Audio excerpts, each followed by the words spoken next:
Problem अजान है या लाउड स्पीकर? दिक्कत सिर्फ मस्जिदों से आने वाली आवाज़ से है या फिर मंदिरों में भजने वाले भजन से भी?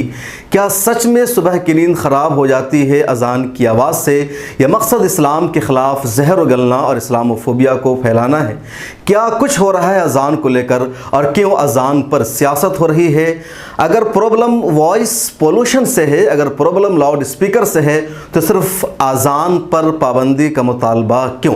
इसके पर आज बात करेंगे इस वीडियो में। लेकिन उससे पहले आपसे रिक्वेस्ट है कि मिल्लत टाइम्स को माह मुबारक में फाइनेंशियली सपोर्ट कीजिए। नीचे डिस्क्रिप्शन में लिंक भी मौजूद है और अकाउंट नंबर भी, उस पर जाइए और मिल्लत टाइम्स की मदद कीजिए।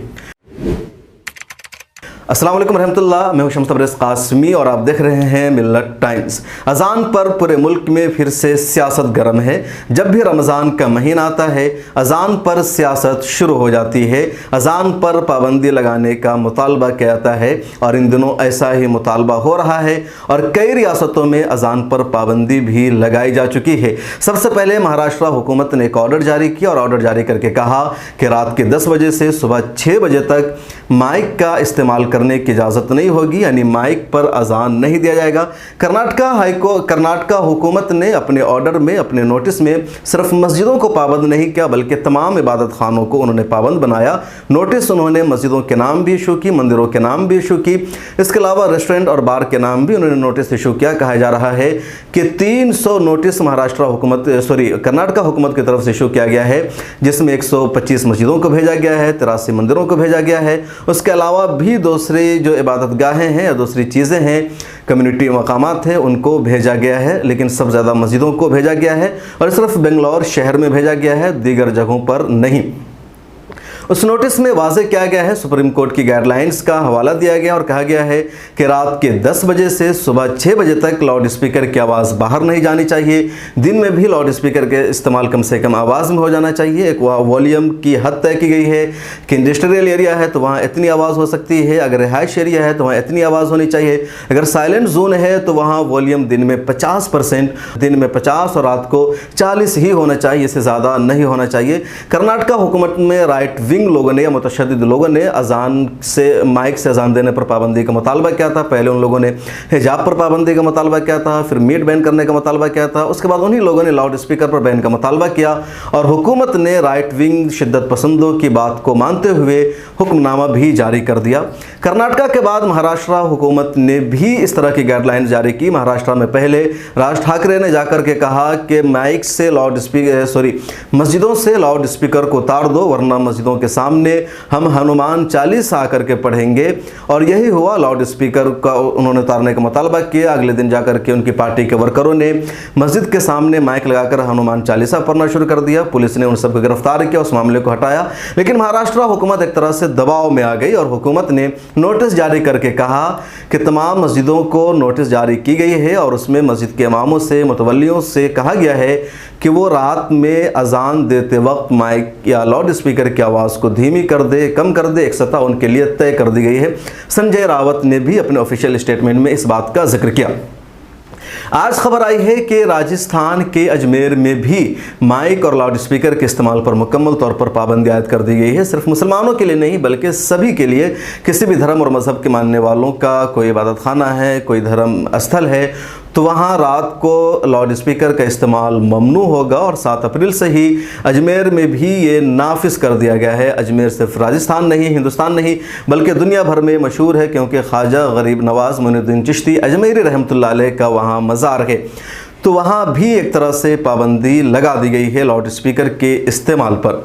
और भी दीगर जगहों पर पाबंदी लगाने का मुतालबा किया जा रहा है। बिहार के एक बीजेपी के मंत्री है, वो मीडिया में आकर कह रहे हैं कि लाउड स्पीकर के इस्तेमाल पर बिहार में पाबंदी होनी चाहिए, लाउड स्पीकर से अजान देने पर, यानी बिल्कुल लाउड स्पीकर पर नहीं।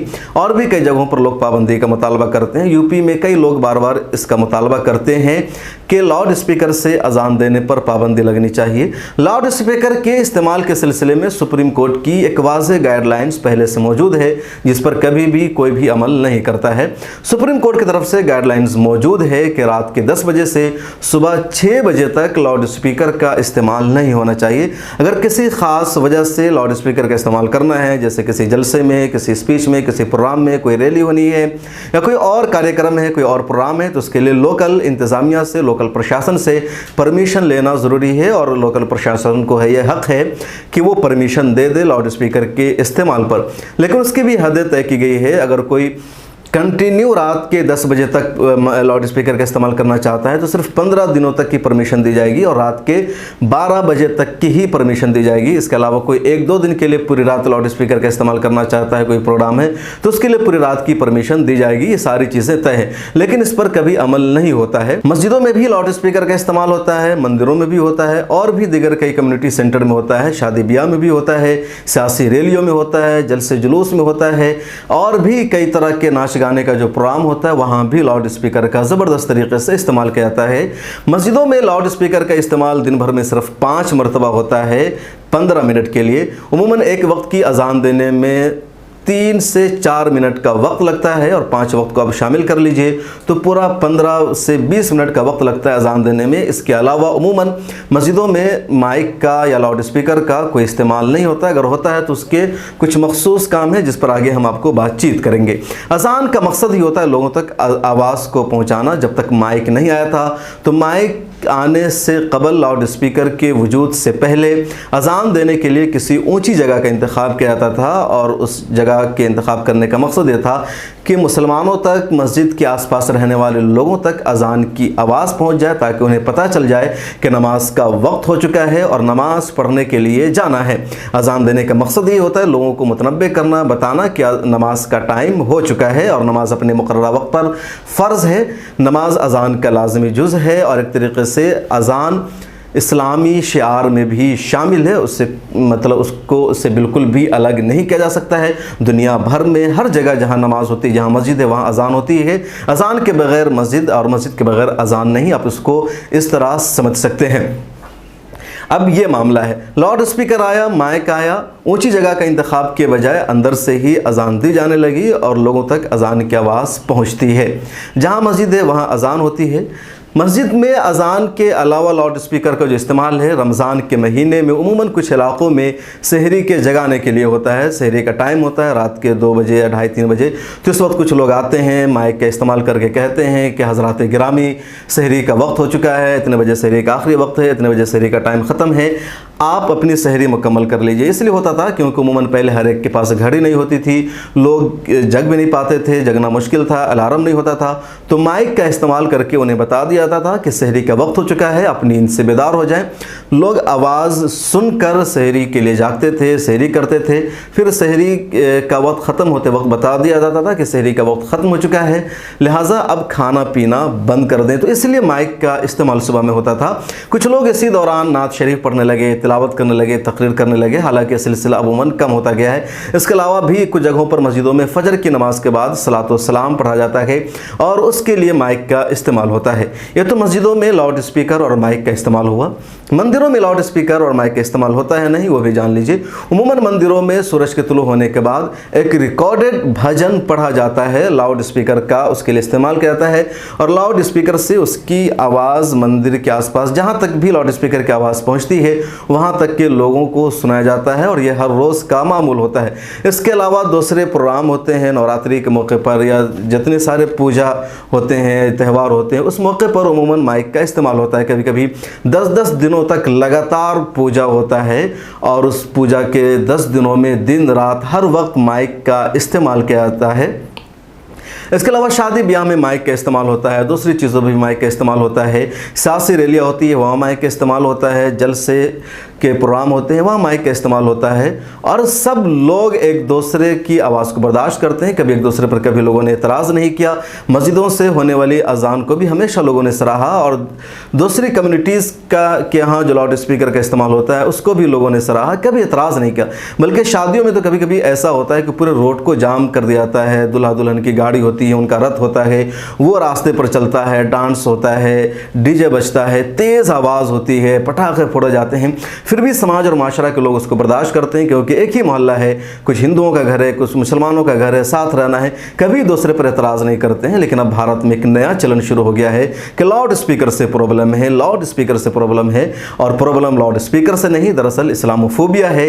अजान को टारगेट करना मकसद है, और इसीलिए जब भी लाउड स्पीकर पर पाबंदी की बात आती है तो उसी वक्त आती है जब मुसलमानों का रमज़ान शुरू होता है, जब इस्लामी बातें होती है, अजान की बात होती है।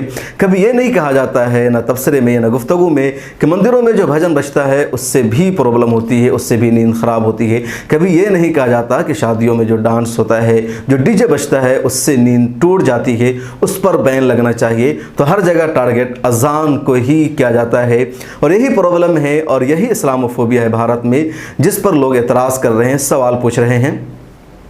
यहाँ पर कुछ जिम्मेदारियाँ मुसलमानों की भी है कि मस्जिदों में लाउड स्पीकर का बिला वजह इस्तेमाल नहीं होना चाहिए।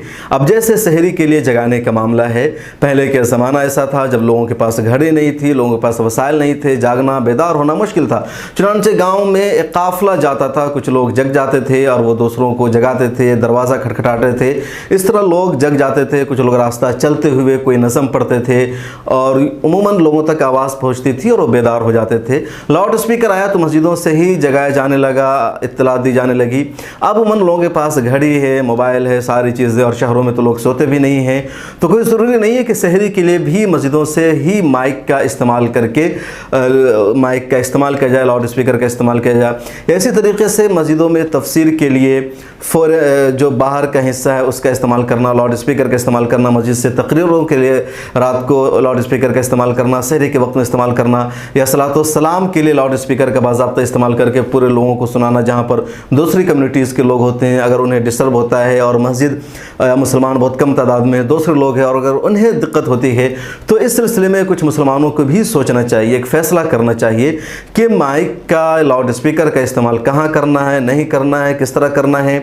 इसके अलावा मुसलमानों में के भी जलसे के प्रोग्राम होते हैं, पूरे इलाके में लाउड स्पीकर, हरन, माइक लगा दिया जाता है और हर एक को उसकी आवाज़ सुनाई जाती है, और इसी वजह से कई जगह तनाज़ुर भी होता है। दूसरी तरफ से भी ऐसा ही होता है, भी हालिया दिनों में जहाँ जहाँ हिंसा हुई है या तशद्दुद हुआ, उसकी वजह यही कि मस्जिद के पास जा कर के बजरंग दल और शिद्दत पसंद अनासिर ने नारे लगाए, मुसलमानों के जज्बात को ठेस पहुंचाया, जय श्री राम बोलने का नारा लगाया और माइक का इस्तेमाल किया। मस्जिदों के दरवाजे पर जा कर के कोई मस्जिद के ऊपर चढ़ करके भगवा झंडा लहरा रहा है, तभी हालात ख़राब हुए और दोनों तरफ से एक तरह से तनाज़ुर शुरू हुआ।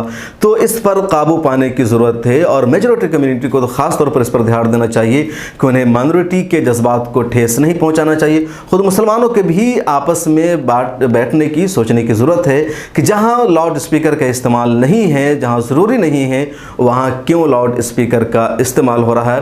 कई लोग इस पर भी सवाल उठाते हैं कि एक मोहल्ले में 3-4 मस्जिदें हैं और सभी मस्जिदों की नमाज का वक्त एक है या अज़ान का वक्त एक है, और एक ही वक्त सभी मस्जिदों से जब अज़ान की आवाज़ आती है तो आवाज़ गूंजने लगती है, कुछ समझ में नहीं आता है, इसकी वजह से शोर भी ज़्यादा होता है। मुसलमानों में भी, इंटेलेक्चुअल तबके में भी इस पर कई मरतबा बातचीत होती है, फिर कोई हतमी नतीजा तक नहीं पहुँच पाते हैं। तो मुझे लगता है कि मुस्लिम इंटेलेक्चुअल को, उलमा को, माहिरीन को या ख़ुद all India Muslim personal law board को इस सिलसिले में पहल करना चाहिए, एक रहनुमाई करनी चाहिए मुसलमानों को कि उन्हें क्या करना है, क्या नहीं करना है, बिला वजह हालात ख़राब नहीं होने देना चाहिए।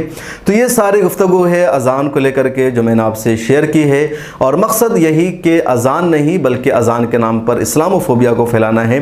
अगर वाकई देश में कानून की बालादस्ती है, इंसाफ है, मसावत है, आज़ादी है, हर एक को बराबरी का हक़ हासिल है, तमाम मज़ाहिब को मुकम्मल तौर पर अपने मज़हब पर अमल करने की आज़ादी है, तो सीधे सीधे पाबंदी लाउड स्पीकर पर होनी चाहिए। जिस तरह अज़ान की वजह से प्रॉब्लम की बात की जाती है, उसी तरीके से भजन से भी प्रॉब्लम का जिक्र होना चाहिए, उसी तरीके से शादियों में बजने वाले डीजे से भी प्रॉब्लम का एतराफ़ होना चाहिए। लेकिन हमेशा लाउड स्पीकर के नाम पर अज़ान का नाम लिया जाता है, दूसरी चीज़ों का तस्करा नहीं होता है, और तमाम मीडिया एहलकार, तमाम लोग इसी तरह की एक तरफा वन साइडेड बातें करते हैं। जबकि सच्चाई ये है कि जब अज़ान की आवाज़ लोगों के कानों में जाती है तो उन्हें एक तरह से फितरी तौर पर खुशी का इजहार होता है।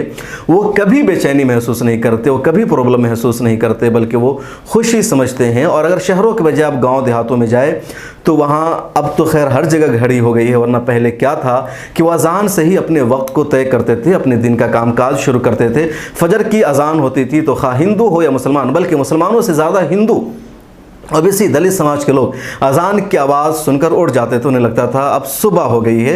उसके बाद वो खेतों में जाते थे, कामकाज करते थे। जोहर की अजान होती थी तो उन्हें लगता था दोपहर का वक्त हो गया है, खाना खा लेना चाहिए। असर की अजान होती थी तो उन्हें वक्त का अंदाज़ा होता था कि अब शाम होने वाली है, अब कामकाज बंद करके घरों को जाना चाहिए। मगरिब की अजान के बाद उन्हें पता चलता था कि सूरज गुरूब हो गया है, शाम हो चुकी है, अब घर पे रहना है, घर से बाहर नहीं निकलना है, घरों में दिया बत्ती जलाना है।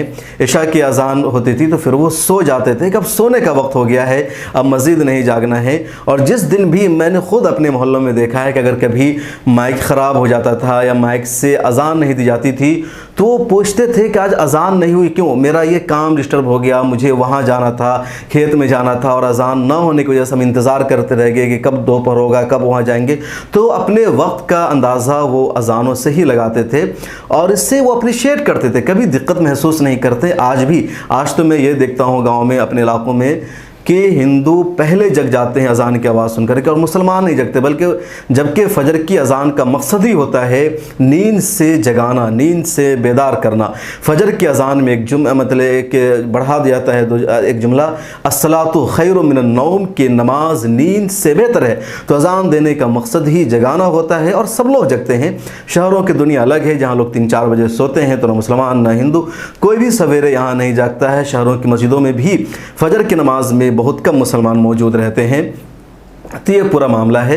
और न दूसरी कम्युनिटी से मुसलमानों को प्रॉब्लम है। अशरफुल उलूम कन्वा बिहार के सीतामढ़ी में एक तारीख़ी और बहुत पुराना इदारा है। वहाँ मदरसा के सामने एक मंदिर है। हर रोज़ उस मंदिर से सुबह को भजन बजता था, रिकॉर्डेड भजन होता था। हम सब लोग सुनते थे अपने रूम में होते हुए, जहाँ पर मेरा रूम था बिल्कुल उसके सामने मदरसा का मेन गेट है, वहाँ हॉस्टल बने हुए हैं, बीच में पतली सी सड़क है, उसके बाद मंदिर है और वहाँ मंदिर से रोज़ाना रिकॉर्डेड भजन बजता था। आधे घंटे तक ये सिलसिला होता था और हम लोगों को कभी प्रॉब्लम नहीं हुई, कभी तकलीफ़ नहीं हुई। बल्कि सुबह कभी फजर के बाद सोते थे तो लगता था कि नींद उसकी वजह से मुकम्मल नहीं हो रही है, लेकिन हम लोगों ने कभी बेचैनी का इज़हार नहीं किया, कभी शिकायत नहीं की, न कभी किसी ने इस पर शिकवा किया। तो हर एक ने दूसरे को एडजस्ट किया है, एक्सेप्ट किया है। यही हिंदुस्तान की खूबसूरती है। लेकिन इन दिनों अजान को लेकर जो कुछ तनाज़ुर चल रहा है अफसोसनाक और शर्मनाक है और इस सिलसिले में दोनों कम्युनिटी के रहनुमाओं को सामने आकर कोई गाइडलाइन जारी करनी चाहिए और इस्लामोफोबिया के बढ़ते सिलसिलों को रोकना चाहिए। आपसे रिक्वेस्ट है कि इस वीडियो के नीचे डिस्क्रिप्शन में एक लिंक मौजूद है, उस पर क्लिक कीजिए, हमारे मंथली सब्सक्राइबर बनिए। मिलत टाइम्स को फेसबुक, ट्विटर, इंस्टाग्राम सभी जगहों पर फॉलो कीजिए।